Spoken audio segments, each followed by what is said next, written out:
संघर्ष हा कधी संपत नसतोच, तो चालूच असतो. कोणीही घ्या व्यक्ती, तुम्ही पंडित जवाहरलाल नेहरू घ्या, तुम्ही इंदिरा गांधी घ्या, अमिताभ बच्चन घ्या, सचिन तेंडुलकर घ्या, तुम्ही कोणीही घ्या, प्रत्येकाला एक बॅड पॅच आला, प्रत्येकाला एक कुठे ना कुठेतरी एक डाऊनफॉल आला.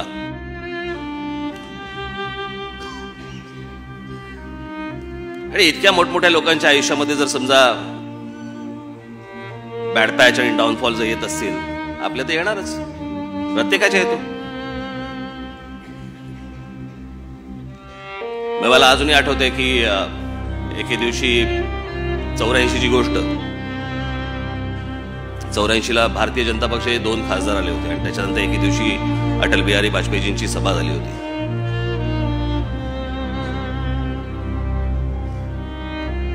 आणि त्यांच्या सभेतलं पहिलं वाक्य असं होतं, क्यों आए हैं आप? हारा हुआ वाजपेयी कैसे दिखता है ये देखने के लिए आया. अटलजी पण पडले होते.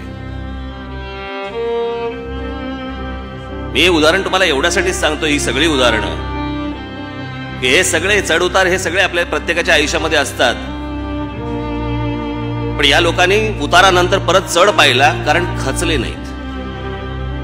आपण ज्या उद्देशाने हा पक्ष काढलेला आहे तो उद्देश बाजूला सारून नाही चालणार. हे आमदार येतात, आमदार जातात, खासदार होतात, खासदार जातात, नगरसेवक होतात, नगरसेवक जातात, या सगळ्या गोष्टी येऊन जाऊन असतात. पक्ष असतो तिकडेच असतो. याच्या पुढची वाटचाल खडतर जरी असली तरी ठाम आहे. एक गोष्ट निश्चित, कुठे जायचंय हे माहिती आहे आणि जिथे जायचंय तिथे तुम्हाला सर्वांना नेणारच, हा आत्मविश्वास माझ्या मनामध्ये आहे.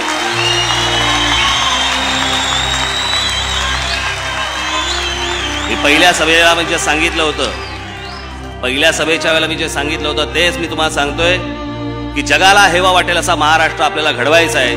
त्याच्या तयारीला सर्वजण लागूया, एवढी एक इच्छा बाळगतो. आपल्याला पुन्हा एकदा धन्यवाद देतो आणि आपल्या सर्वांची मी रजा घेतो. जय हिंद, जय महाराष्ट्र.